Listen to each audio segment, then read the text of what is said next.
prosecution nanindigan sa paggamit ng salitang scam at mastermind sa impeachment trial kay VP Sara Duterte. I-detalye mo balita RH28, Raymond Paas. Raymond.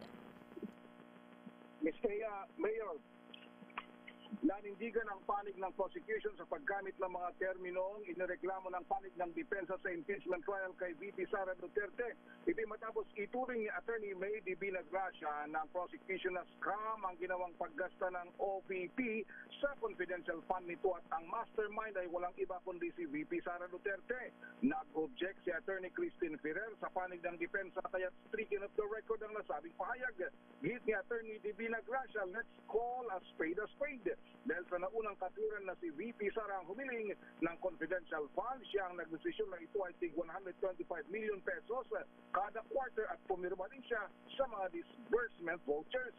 Narito si Attorney May Divina Gracia. Pinirmahan niya rin ang mga liquidation reports at certification supporting the liquidation reports. Tama ba? Yes. Okay. In short, you will agree with me.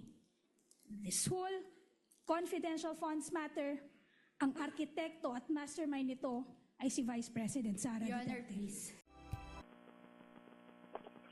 Sa pagtestigo ni Assistant Secretary Samuel Ortonio ng OVP, kinumpirma nito na sa kanilang pagdating sa OVP noong 2022 mula sa Davao ay walang record na may confidential fund. Si dating Vice President Leni Robredo, kinumpirma din ni Ortonio na wala itong nakita ng mga official receipts sa pagbili ng mga office supplies at gamot dahil hindi OVP ang bumibili ng mga ito. Ipinaubayan nila sa kanilang mga field operatives ang pagbili ng mga nasabing supplies. Inamin din ito na lahat ng kanyang galaw kaugnay ng confidential funds sa Office of the Vice President ay alam ni Vice President Sara Duterte. Ito si RH28, Raymond Advance para sa DZRH, una sa Pilipinas, una sa Pilipino.